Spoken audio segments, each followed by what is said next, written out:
اللہ تعالیٰ کو یاد کرنا خوبصورت ترین کاموں میں سے ایک کام ہے، بہترین عبادات میں سے ایک عبادت ہے۔ قرآن پاک میں اللہ تعالیٰ اس کے بارے میں فرماتے ہیں وَلَذِكْرُ اللَّهِ أَكْبَرُ، اور اللہ کا ذکر بہت بڑا کام ہے، بہت اچھا کام ہے۔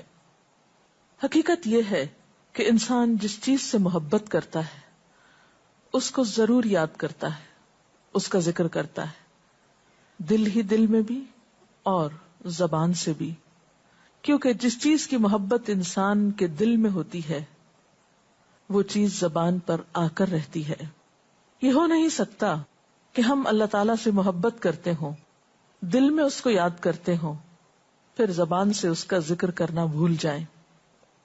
ذکر الہی تو بندہ مومن کی زندگی میں غیر محسوس طریقے سے شامل ہو جاتا ہے، اس کی اس طرح عادت ہو جاتی ہے کہ انسان اٹھتے بیٹھتے چلتے پھرتے تنہائی میں سب کے بیچ میں بیٹھ کر اپنے رب کو یاد کرتا رہتا ہے، دل ہی دل میں یا زیر لب وہ اپنے رب کو کسی حال میں بھی نہیں بھولتا۔ اور بھولے بھی کیوں؟ اس لیے کہ اس کی ذات پر رب کے احسانات ہر ایک سے بڑھ کر ہیں، اس کی نگاہیں ہر طرف رب کے کمالات دیکھتی ہیں، وہ ہر طرف رب کی نعمتوں کو دیکھ کر سرشار ہوتا رہتا ہے۔ وہ جس طرف بھی نظر اٹھاتا ہے وہیں اس کو رب کی قدرت اور تخلیق نظر آتی ہے، اپنے سامنے، دائیں بائیں، اوپر نیچے، ہر طرف زمین آسمان، جو کچھ بھی بنا ہوا ہے، جو کچھ بھی پھیلا ہوا ہے، وہ سب اس کے رب کا بنایا ہوا ہے، پھر وہ اس رب کو کیسے بھلا سکتا ہے؟ قرآن پاک میں اہل ایمان کو ذکر کرنے کی تلقین کی گئی ہے۔ اللہ سبحانہ و تعالیٰ فرماتے ہیں فَاذْكُرُونِي أَذْكُرْكُمْ، تم مجھے یاد کرو، تم میرا ذکر کرو، میں تمہیں یاد کروں گا۔ ایک اور جگہ پر فرمایا وَاذْكُرْ رَبَّكَ فِي نَفْسِكَ تَضَرُّعًا وَخِيفَةً وَدُونَ الْجَهْرِ مِنَ الْقَوْلِ بِالْغُدُوِّ وَالْآصَالِ وَلَا تَكُن مِّنَ الْغَافِلِينَ، اور اپنے پروردگار کو دل ہی دل میں عاجزی اور خوف کے ساتھ اور آہستہ آواز سے صبح و شام یاد کرتے رہو، اور دیکھنا غافل نہ ہونا، یعنی رب کی یاد سے کبھی بھی غفلت اختیار نہ کرنا۔ ایک اور جگہ پر فرمایا وَاذْكُرُوا اللَّهَ كَثِيرًا لَعَلَّكُمْ تُفْلِحُونَ، اور اللہ کا ذکر کرو کثرت کے ساتھ، بہت زیادہ، کیوں؟ لَعَلَّكُمْ تُفْلِحُونَ، تاکہ تم فلاح پاؤ، کامیاب ہو جاؤ۔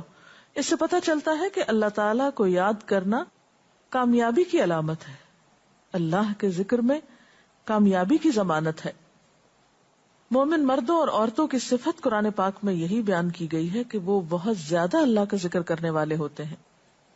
سورۃ الاحزاب میں آتا ہے وَالذَّاكِرِينَ اللَّهَ كَثِيرًا وَالذَّاكِرَاتِ، اور اللہ کا ذکر کرنے والے مرد اور اللہ کا ذکر کرنے والی عورتیں جو کثرت سے اللہ کا ذکر کرتی ہیں۔ کثیرن اعد اللہ لہم مغفرۃ واجرا عظیما، اللہ نے ان کے لیے بخشش اور بہت بڑے اجر کا وعدہ کر رکھا ہے۔ اور پھر یہ کہ ذکر کرنے کے لیے کوئی خاص وقت مقرر نہیں، انسان ہر حال میں ذکر کر سکتا ہے، ہر وقت میں ذکر کر سکتا ہے۔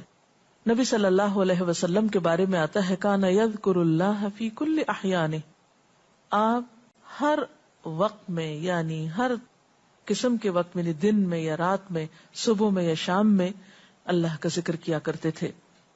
حدیث پاک میں آتا ہے، حضرت ابو موسیٰ اشعری سے روایت ہے مثل الذی یذکر ربہ والذی لا یذکرہ مثل الحی والمیت، رواہ البخاری۔ آپ صلی اللہ علیہ وسلم نے فرمایا اس شخص کی مثال جو اپنے رب کا ذکر کرتا ہے زندہ انسان کی طرح ہے، اور اس کی مثال جو اپنے رب کا ذکر نہیں کرتا مردہ شخص کی طرح ہے۔ گویا ذکر کرنے والا اور نہ کرنے والا، ان دونوں کے درمیان اتنا ہی فرق ہے جتنا ایک زندہ اور مردہ انسان میں فرق ہوتا ہے۔ اور یہ فرق کتنا بڑا ہے، یعنی انسان تو وہی ہوتا ہے لیکن زندہ انسان میں اور مردہ انسان میں زندگی اور موت کا فرق ہے۔ بالکل اسی طرح جو شخص اپنے رب کو یاد کرتا ہے، اس کا ذکر کرتا ہے، اس کے اندر ایک زندگی ہے، اس کے اندر ایک خاص خوشی ہوتی ہے، اطمینان ہوتا ہے. اور وہ جو نہیں کرتا اس کا دل مردہ ہوتا ہے، اس کے اندر زندگی کی کوئی امنگ نہیں ہوتی. ایک اور حدیث میں آتا ہے، نبی صلی اللہ علیہ وسلم نے فرمایا، اللہ تعالیٰ فرماتا ہے میں اپنے بندے کے خیال کے مطابق ہوتا ہوں یا خیال کے ساتھ ہوتا ہوں. جو خیال وہ میرے بارے میں رکھتا ہے میں اسی کے مطابق اس کے ساتھ معاملہ کرتا ہوں، اور میں اس کے ساتھ ہوتا ہوں جب وہ مجھے یاد کرتا ہے. گویا ذکر کرنے والے اللہ کی مدد کے مستحق ہوتے ہیں، یعنی اللہ ایسے بندوں کے ساتھ ہوتا ہے جو ذکر کرتے رہتے ہیں. اگر وہ مجھ کو اپنے دل میں یاد کرتا ہے تو میں بھی اس کو اپنے دل میں یاد کرتا ہوں، اور اگر وہ مجھے کسی جماعت میں بیٹھ کے یعنی کسی گروپ میں یعنی پبلک میں بیٹھ کے یاد کرتا ہے تو میں اس کو اس سے بہتر جماعت میں یاد کرتا ہوں، یعنی فرشتوں کی جماعت میں یاد کرتا ہوں. تو گویا فاذکرونی اذکرکم، تم مجھے یاد رکھو میں تمہیں یاد رکھوں گا. تو جو شخص بھی یہ چاہتا ہو کہ اللہ تعالیٰ اس کو یاد رکھے، اس کی مشکل میں اس کی مدد کرے، تو اس کے لیے کیا ضروری ہے کہ پھر وہ ذکر کرتا رہے. اور ذکر تمام عبادات کو خوبصورت بناتا ہے. مثلا روزہ رکھنا ایک عبادت ہے، لیکن جس روزے میں ذکر الہی ہو اس کا اجر و ثواب کئی گنا بڑھ جائے گا. حج ایک عبادت ہے بذات خود، حج کا سفر ایک عبادت ہے، لیکن اس سفر میں انسان اگر ذکر الہی کرتا رہے تو اسی حج کا ثواب کئی گنا بڑھ جائے گا.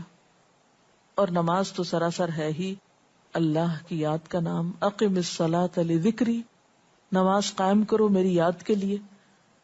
اللہ کے ذکر کا بہترین طریقہ ہے. ایک اور موقع پر آپ صلی اللہ علیہ وسلم سے جب یہ پوچھا گیا کہ سب سے اچھی نماز کس کی، سب سے اچھا روزہ کس کا، سب سے اچھا حج کس کا، سب سے اچھا مجاہد کون، تو آپ صلی اللہ علیہ وسلم نے ہر بار یہی جواب دیا کہ جو اپنے ان کاموں میں ذکر الہی کثرت کے ساتھ کرے. اور ذکر کرنے والے ہر میدان میں آگے نکل جاتے ہیں. حدیث پاک میں آتا ہے نبی صلی اللہ علیہ وسلم نے فرمایا مفردون سبقت لے گئے. لوگوں نے پوچھا کہ یہ مفردون کون ہے؟ فرمایا وہ مرد جو کثرت کے ساتھ اللہ کا ذکر کرتے ہیں اور وہ عورتیں جو کثرت کے ساتھ اللہ کو یاد کرتی ہیں. اور یہاں آپ نوٹ کر رہے ہیں خاص طور پر مردوں کے ساتھ ساتھ عورتوں کا ذکر بھی ملتا ہے. حضرت عبداللہ بن بصر فرماتے ہیں کہ ایک شخص نے عرض کیا یا رسول اللہ صلی اللہ علیہ وسلم، بے شک اسلام کے احکام مجھ پر بہت ہیں، یعنی ذمہ داریاں بہت ہیں، کرنے کے کام بہت ہیں. آپ مجھے کوئی ایسی بات بتائیں جسے میں اپنے لیے لازم کر لوں، یعنی میرے لیے آسان ہو اور میں پابندی سے کر سکوں. تو آپ صلی اللہ علیہ وسلم نے فرمایا لا یزال لسانک رطبا من ذکر اللہ، کہ ایک چیز پابندی سے پکڑ لو، اور وہ کیا کہ تیری زبان ہمیشہ اللہ کے ذکر سے تر رہے، ہر دم اللہ کو یاد کرتے رہو. اور یہ حقیقت ہے کہ انسان کوئی بھی کام کر رہا ہو، مثلا خواتین کھانا پکا رہی ہیں، گھر صاف کر رہی ہیں، واک کر رہی ہیں، کوئی بھی کام کر رہی ہیں اس طرح کا، تو اس میں ساتھ ساتھ اللہ کی یاد کرتی رہیں. سبحان اللہ، الحمدللہ، اللہ اکبر، استغفر اللہ، لا الہ الا اللہ، ان اذکار کا ورد کرتے رہیں، تو اس میں کام بھی ہوتا رہے گا اور اس کے ساتھ ساتھ اللہ کی یاد بھی ہوتی رہے گی. خصوصی طور پر 2 کلمات ایسے ہیں جن کے بارے میں بہترین اجر کی خوشخبری سنائی گئی. آپ صلی اللہ علیہ وسلم نے فرمایا کلمتان، 2 کلمات ایسے ہیں خفیفتان علی اللسان، جو زبان پہ بہت ہلکے ہیں، یعنی پڑھنے میں کچھ مشکل نہیں. ثقیلتان فی المیزان، میزان میں بہت بھاری ہیں. حبیبتان الی الرحمن، رحمان کو بہت محبوب ہیں. اور وہ کیا ہیں؟ سبحان اللہ و بحمدہ، سبحان اللہ العظیم. چلتے پھرتے، اٹھتے بیٹھتے، کام کاج کرتے، تسبیح پڑھتے رہنا، ذکر کرتے رہنا انسان کے دل کو جہاں اطمینان بخشتا ہے وہاں اس کے کام کو آسان بھی کر دیتا ہے، اور اللہ کی مدد بھی ساتھ ہوتی ہے. اور قرآن پاک میں ایسے لوگوں کے لیے خوشخبری ہے، الا بذکر اللہ تطمئن القلوب، سنو اللہ کے ذکر سے دلوں کو اطمینان ہوتا ہے. اور ویسے بھی میزان میں بہت بھاری نیکی ہے.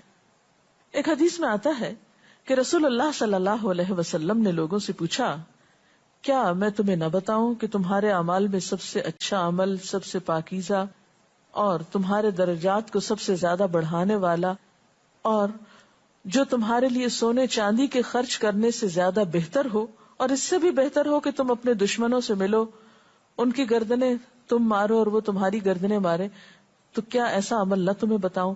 صحابہ نے عرض کیا، ضرور یا رسول اللہ صلی اللہ علیہ وسلم، ہمیں ایسا عمل بتائیے. تو آپ نے فرمایا وہ اللہ کا ذکر ہے، یعنی تمام اعمال میں وہ سبقت لے جاتا ہے. اسی طرح ایک اور حدیث میں ہے، رسول اللہ صلی اللہ علیہ وسلم نے فرمایا کہ جب بھی کچھ لوگ بیٹھتے ہیں اور وہ اللہ کا ذکر کرتے ہیں، کسی مجلس میں اکٹھے ہو کر بیٹھتے ہیں، تو اللہ کی رحمت ان کو ڈھانپ لیتی، ان پر سکینت نازل ہوتی ہے. اللہ تعالیٰ ان کا اپنے ہاں ذکر کرتے ہیں. گویا اکیلے بھی ذکر کیا جا سکتا ہے اور کسی مجلس میں اکٹھے بیٹھ کر بھی. پھر اسی طرح صبح و شام بھی، جیسا کہ قرآن پاک میں آتا ہے، وَسَبِّحْ بِحَمْدِ رَبِّكَ قَبْلَ طُلُوعِ الشَّمْسِ وَقَبْلَ غُرُوبِهَا، اپنے رب کی تسبیح بیان کرو سورج نکلنے سے پہلے اور اس کے غروب ہونے سے پہلے. ایک اور جگہ پر آتا ہے وَسَبِّحْ بِحَمْدِ رَبِّكَ بِالْعَشِيِّ وَالْإِبْكَارِ، اپنے رب کی حمد و ثنا بیان کرو عشی کے وقت یعنی عصر کے وقت، والابکار اور صبح کے وقت. عشی کا لفظ جو ہے یہ زوال شمس سے غروب شمس کے درمیانی وقت کو کہتے ہیں. پھر اسی طرح انبیاء علیہ السلام کے بارے میں ہم دیکھتے ہیں، حضرت داؤد علیہ السلام بہت خوبصورت آواز سے، بہت خوبصورت انداز میں اللہ تعالیٰ کا